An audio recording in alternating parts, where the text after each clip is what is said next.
Assalamualaikum warahmatullahi wabarakatuh. Perkenalkan, nama saya Habib Suraya.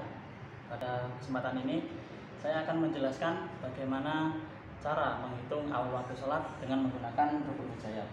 Nah, untuk pemaparan nanti saya akan menggunakan buku Ilmu Falak dari Sejarah ke Teori dan Aplikasi, karya dari Bu Siti Tatmainul Qulub. Baiklah, langsung saja.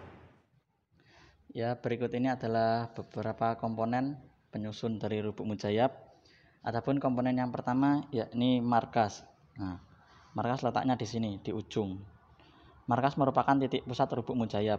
Ini di sini ada lubangnya untuk menanamkan benang. Lalu di sini namanya adalah asitin. Nah, ini namanya asitin. Lalu yang di sini adalah jaibut tamam. Lalu yang ini yang berbentuk busur ini namanya qaus. Ini adalah awalul qaus, ini adalah akhirul qaus.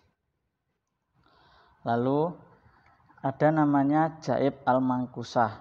Jaib mangkusah itu skala yang ditarik lurus dari jaib tamam ke qaus irtifa. Ini jaib mangkusah itu dari sini menuju sini. Lalu ada namanya jaib mabsutah. Jaib mabsutah itu garis lurus yang ditarik dari sitin menuju qaus. Kemudian ada namanya khoid. Khoid itu adalah benang, ini benang yang panjang ini, yang diikat kepada markas. Kemudian di dalam khoid ini ada namanya muri. Nah, ini muri itu yang ini. Nah, muri ini adalah benang yang diikat pada khoid. Nanti bisa digeser. Lalu pada khoid juga ada namanya syakul atau bandul. Bandul ini biasanya terbuat dari besi. Kita akan menghitung untuk hari ini, yakni tanggal 3 September 2020. Lalu data apa saja yang diperlukan untuk menghitung awal waktu sholat menggunakan rukun mujayab? Adapun data yang pertama yang kita butuhkan yakni adalah bujur ekliptik. Ya, untuk kita pertama menghitung adalah bujur ekliptik matahari pada tanggal 3 September 2020. Caranya adalah tanggal 3 September. Lalu dilihat pada tabel pada bulan September itu ada selisih 7. Nah, itu lalu ditambahkan 3 ditambah 7 maka akan menghasilkan angka 10. Nah, lalu burujnya berada pada buruj Sumbulah atau Virgo. Ya, untuk menghitung bujur ekliptik pada rubuk mujayab yaitu pertama, caranya letakkan khoid di atas qaus. Nah, kemudian geser khoid berada pada di atas awal sumbulah. Nah, sumbulah ini berada di sini. Nah, kita luruskan dulu. Ini adalah awal sumbulah. Kalau sumbulah ini kan tulisannya di sini, berarti nanti membacanya seperti ini arahnya. Kemudian dari hasil penjumlahan tadi itu kan menghasilkan angka 10 derajat. Nah, lalu kita geser 10 derajat dari awal sumbulah. Gesernya ke sini. Nah, maka kita akan mendapatkan angka 70. Nah, angka inilah bujur ekliptik pada tanggal 3 September 2020. Selanjutnya kita akan menghitung deklinasi matahari menggunakan rubuk mujayab. Pertama-tama kita tempelkan khoid pada sitin. Lalu muri kita luruskan pada daerah mail adom.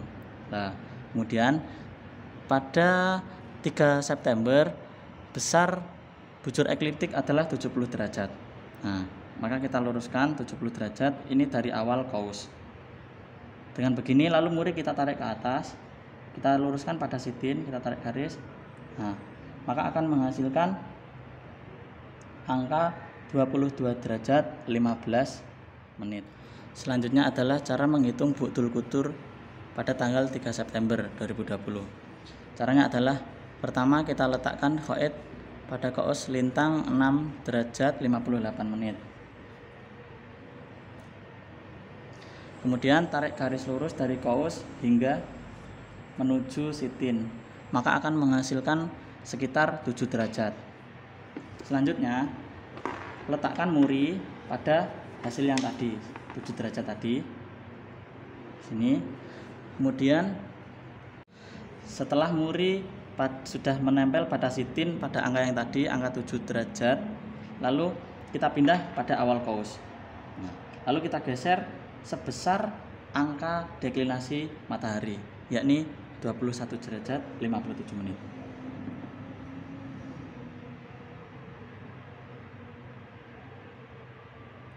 Nah, lalu muri kita tarik kepada sitin, tarik garis lurus pada sitin. Tarik lurus begini, maka akan menghasilkan angka sekitar 2 derajat 43 menit. Selanjutnya adalah kita akan menghitung asal mutlak. Caranya adalah pertama menghitung kolatitude atau komplement latitude dengan cara 90 derajat dikurangi lintang tempat, maka akan menghasilkan angka 83 derajat 2 menit. Kemudian letakkan khoid pada awal kaus. Selanjutnya kita tarik geser sebesar 83 derajat 2 menit yang tadi yang kita hitung.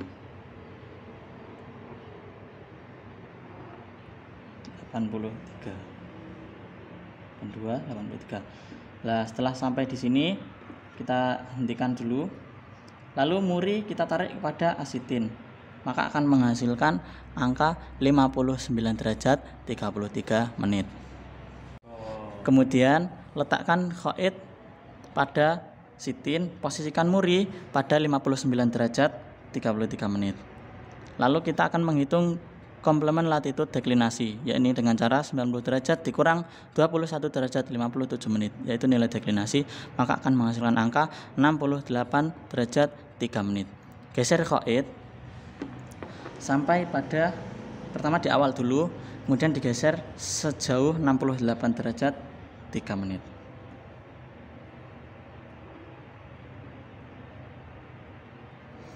Setelah sampai di sini, tarik garis lurus dari muri ke sitin. Nah, ditarik naik ke sini, sitin. Kemudian hitung dari awal markas sampai sini, maka akan menghasilkan angka 55 derajat 14 menit. Itulah nilai asal mutlak pada tanggal 3 September 2020. Selanjutnya adalah menghitung nisful fudlah. Caranya adalah dengan meletakkan khoid pada sitin, kemudian muri ditempelkan pada nilai asal mutlak sebesar 55 derajat 14 menit. Kemudian kita pada taruh awal kaus, lalu kita geser hingga di sini menunjukkan nilai besaran budul kutur, yakni 2 derajat 43 menit. Lalu dilihat pada kaus, inilah nilai nisful fudlah, yakni sebesar 2 derajat 49 menit. Baik, setelah semua data sudah dikumpulkan mulai dari bujur ekliptik hingga nisful fudlah, selanjutnya adalah menghitung waktu duhur. Untuk menghitung waktu duhur bisa dilihat pada makalah. Selanjutnya adalah waktu asar. Waktu asar ini menghitungnya adalah dengan ada beberapa tahapan. Tahapan untuk mengambil datanya bisa dilihat pada makalah. Selanjutnya saya akan memberikan cara bagaimana mengetahui waktu asar menggunakan rubuk sesuai yang sudah pada hitungan di makalah. Ya, untuk mencari waktu asar yaitu asal mutlak ini pada nilai muri ini ditempelkan pada asal mutlak, yaitu pada bagian sitin. Kemudian kita ambil awal kaus, kemudian kita jalankan nilainya. Muri ini harus kita luruskan sesuai dengan nilai asal muadal. Asal muadalnya adalah sebesar 35 derajat. Terus sampai pas 35 derajat kita luruskan begini. Nah, kalau sudah lurus gini, nah kita akan mendapatkan nilai waktu asarnya jam 3 lebih 21 menit.